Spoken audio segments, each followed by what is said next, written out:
1 1 2 3 5 8। পরবর্তী সংখ্যাটি কত? এই ধরনের ধারার ম্যাথগুলো বিভিন্ন চাকরি পরীক্ষায় দেখা যায়।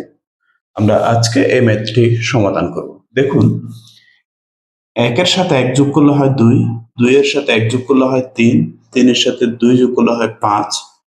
তো একটা সংখ্যাকে তার আগের সংখ্যার সাথে যোগ করলে পরবর্তী সংখ্যাটি পাওয়া যাচ্ছে। এই ধরনের সিরিজগুলোকে বলা হয় ফিবোনাক্কি সিরিজ।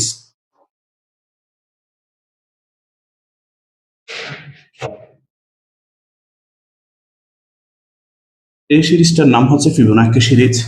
তো আমরা 1 এর সাথে 1 যোগ করলে 2, 2 এর সাথে 1 যোগ করলে 3, অনুরূপভাবে 8 এর সাথে 5 যোগ করলে হয় 13। এটাই আনসার। আশা করছি বুঝতে পেরেছেন।